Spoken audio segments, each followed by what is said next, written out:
Please be advised that the views and opinions of the host and guests do not reflect those of the station, the management, and its network. Sa barangay tayo, ikaw at ako. Nagbibigay ng aral sa mga kagawad at kapitan. Sa barangay tayo.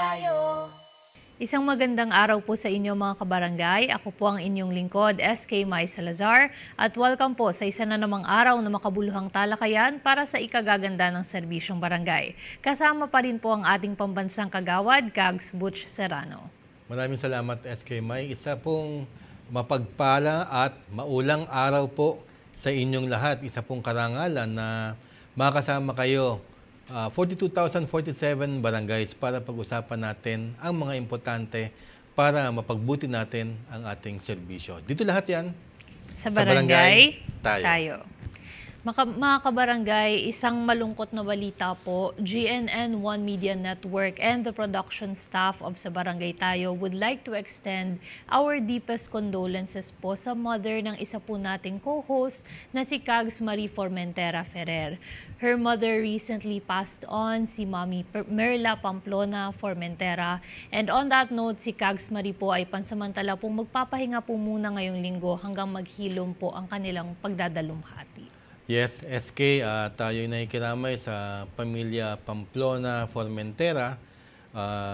Ilang beses din natin na-meet si Mami Merla noong pong tayo'y kagawad pa sa Parañaque dahil magkadikit barangay lang po kami ni Kagawad Marie. Kung napapansin nyo noon na minsan nawawala si Kagawad, yung pala yun, hindi lang siya masyadong nagsasabi ng problema niya sa buhay. Pero yun na pala yun, palagi nang dinadala sa emergency room ang kanyang nanay. Ganun pa man, ang iyong pamilya, Kagawad Maria, ay nakikidalumhati sa pinagdadaanan ng Formentera family. Yes po, and we are praying po for strength and comfort to come to their family po, Kags Butch. Malungkot man po kami dito sa inyo pong SBT family, Kags Marie. Kailangan pa po natin ipagpatuloy pa rin, Kags Butch, ang ating pong serbisyo. Kaya naman po mga kabarangay, sa ating mga barangay affairs news naman po, unang-una po dyan, binaril po at napatay po ang isang kapitan sa Muntinlupa kamakailan lamang. Si Kapka Ocloresca of Barangay Buli was shot in the head by a lone rider. Under intensive investigation na po ang insidente according to Muntinlupa Mayor Rufy Biazon. Ayan, pasensya na kayo at medyo patay Opo, at medyo mabigat din po talaga. Opo. Sapagkat ang punto lamang namin din hindi namin pangunahin yung investigasyon, mahirap pumusita. Opo. Pero pang-5 o pang-6 na ba nating nire-report na may nasasawing barangay official ngayong kapapasok lamang ng taon at palapit na ng eleksyon. Hindi din natin sinasabing merong baka election matter o politika, pero hindi mo maaalis dahil mainit talaga ang politika sa barangay, lalo-lalo na pag malapit na ang local elections, sabagat nagtatakbuhan na yung mga big time sa ating mga syudad. Opo. Kaya ganito na nga nangyayari, and we hope na sana magkaroon na ng mahuli sapagkat ilang dekada naman wala namang nahuhuli sa ganyan. Magiging statistika lang pagka ikaw ay binaril at kunyari mag-iimbestiga, hindi naman kunyari, nag-iimbestiga naman talaga pero wala rin nahuhuli. Ang mga involved dito, mga malalaking tao. So hanggang dun siguro at we nakikiramay tayo sa pamilya ng nasawing kapitan. Maraming salamat sa inyong serbisyo. Opo, and we can only hope po talaga na mabigyan po ng hustisya ang kanilang pamilya po dahil sa unfortunate incident na nangyari po na ito. Pero moving on po, Kags Butch, last 2 weeks ago, dapat po magsasagawa ng nationwide road clearing operations ang MMDA and local government officials ng National Capital Region o NCR. Kaya nga lang po, ito ay hindi po natuloy at last minute po na nagpadala ng isang urgent advisory si Undersecretary Felicito Valmosino ng DILG sa lahat ng mayor sa NCR. Kags Butch, bakit po kaya hindi po natuloy ito? Madali lang. Ang sinasabi ni SK May, nagplano na ang gobyerno na magkaroon ng simultaneous National Capital Region clearing operations, di ba? So, sinong sasagasaan dito? Yung mga nagbebenta sa bangketa, Opo. yung mga mahihirap na pala nandyan.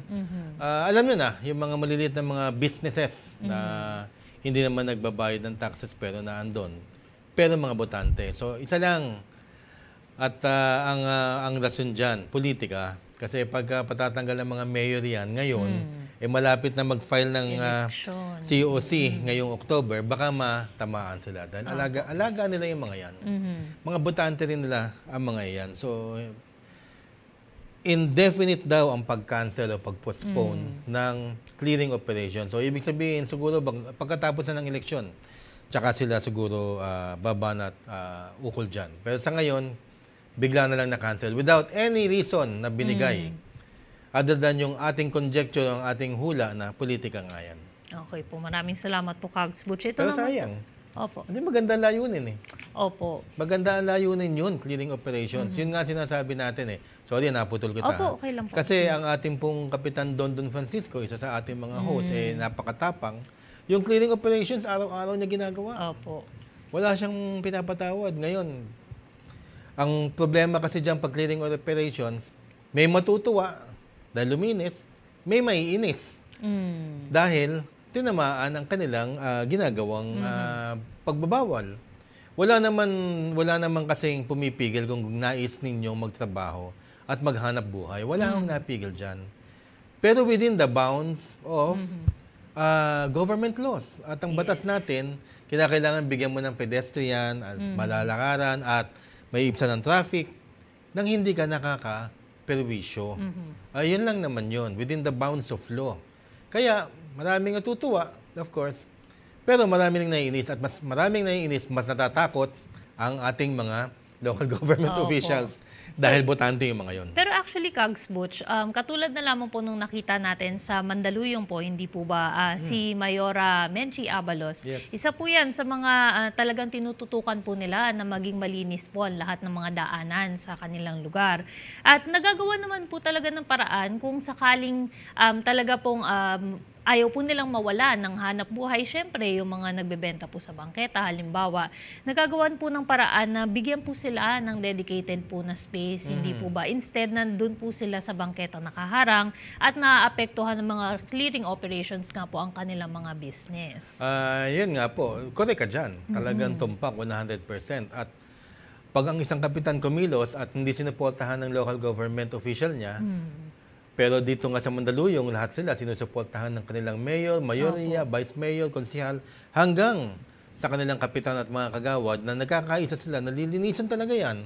At kung malinis man, kawawa naman yung mga naibsan ng mga hanap buhay, bibigyan nila muna temporarily ng place para pagtrabahuhan nila at paghanapan ng hanap buhay. Yun maganda yun kasi talaga sabi nga natin na nandun tayo, naniniwala kami na lahat yan nag-uumpisa sa taas. Opo. Pero kung yung taas, uunahin yung politika, wala talaga mangyayari. Kung sino mang kapitan ng kumilos, maapektuhan. Opo. Yan. Kaya tinigil muna nila yung clearing operations. Pero tama, hindi dapat nagpapa-apekto sa politika. Pero, well, Ayan naman po, Kags Butch. Sa ibang balita naman po, sa Barangay San Roque, Pandibulacan, wala pa daw pong nakaupo hanggang ngayon dahil sa disqualification cases laban sa mga nanalo noong last year's BSKE elections. Walang makakuha ng burial assistance, barangay certificate, certificate of indigency. Kailangan pa daw po nilang pumunta sa munisipyo at may safety issues po para sa mahigit na 3,000 residents. All because of disqualification cases sa mga nanalo na premature campaigning. Ang sabi po ng COMELEC, meron pang 254 na election cases na pending at magtatalaga po sila ng officers in charge sa vacant positions daw. Maraming issue din eh. At ang unang-una napakabagal talaga ng COMELEC. Kahit saan mo daanin. Ito na, naghain na nga ng premature campaigning, yung kalaban ng mga nanalo sa Pandi. So nanalo na sila, pero may nakahain. So dapat, resolbahan nyo na. Kasi akalain mong natapos tayo yung election in December, ano na ngayon? Opo. Magkakalahating taon na.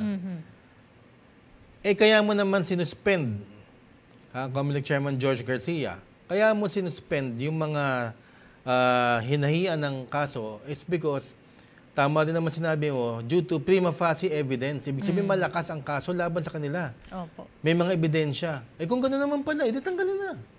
Hindi ko sinasabing tanggalin mo na yung mga opisyal na yan. Ha? Kung hindi talaga nagkasala, hindi tayo ganong klaseng tao.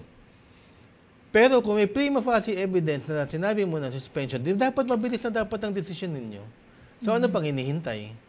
Meron pang 254 pending cases na sinabi nyo pa sa press na meron pa pala kayong 254, mahigit, na pending cases, disqualification cases. December pa yun. Kaya nga ako, noon pa sinasabi na pag ikaw talaga nagreklamo, ikaw makakawawa talaga ng mga kalaban o ng mga nireklamo mo sa bagal. Pero kayo ho ang nagsabi niyan, kayo ang nagsabi na magsumbong ang taong bayan, bilisan ninyo ang trabaho ninyo. Kasi kawawa naman yung mga taga-Pandi, 3,000 residente. Hindi makakuha, may mga matayan, paano ka makukuha ng the certificate? Kinakailangan mo ng barangay certificate. Paano ka makakakuha ngayon? Nag-uulan, nagbabagyo. Opo. Hihingi sila, pagka na-declare ng state of calamity yung lugar nila, paano sila makakakuha ng pera sa gobyerno? Hindi sila mabigyan ng indigency. Certificate of indigency o indigency. So maraming problema and we hope na sana bilis-bilisan ng COMELEC ang kanilang trabaho sapagkat yun nga, sinabi nyo na nga, may prima facie evidence, kaya nyo sinuspend.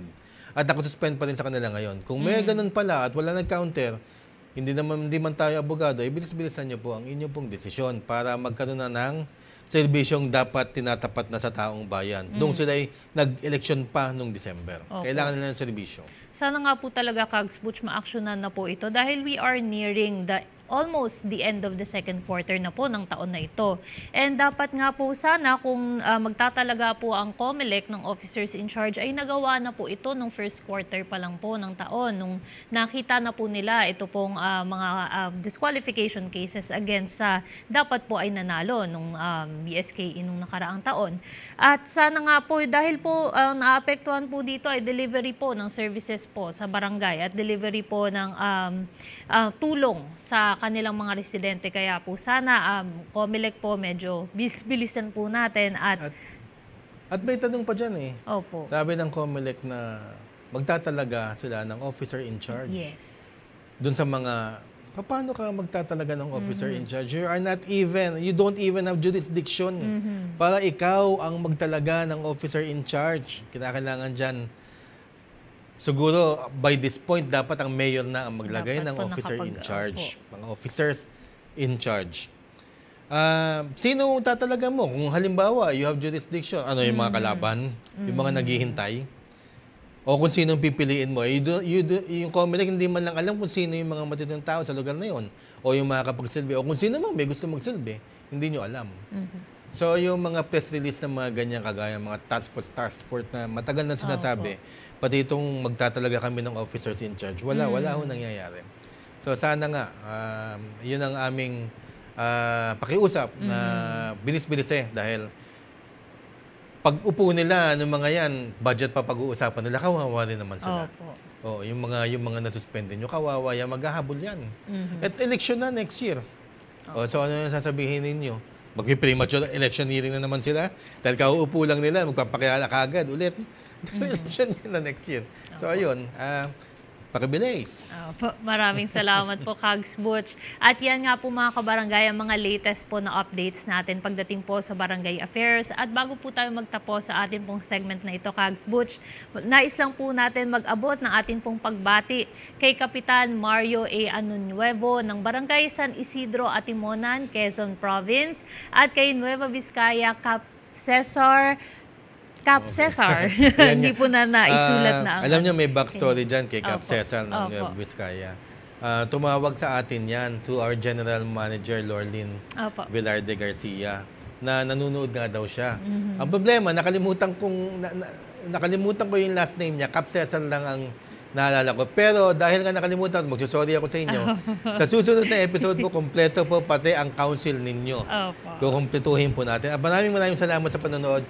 SK May, sinabi nga sa akin, yun daw ang pampatulog ni Cap sa gabi. Dahil yun daw ang huling-huling nakikita niya. Yung ganda mo. Siyama, yun nga. Tapos pag ako na inaantok na siya, Pero maraming Salamat, salamat Kap. po sa inyo pong panonood. At sa next nga po natin na episode, ay babatiin po natin ang kanilang buong konseho ng po, Kags Butch. At maraming salamat mga kabarangay. Huwag po kayo aalis dahil po sa ating second segment ay pag-uusapan naman natin ang tungkol po sa BSKE postponement issue. Lahat po yan ay dito lang sa pagbabalik ng Sa Barangay Tayo. Nagbibigay ng aral sa mga kagawad at kapitan. Sa barangay tayo.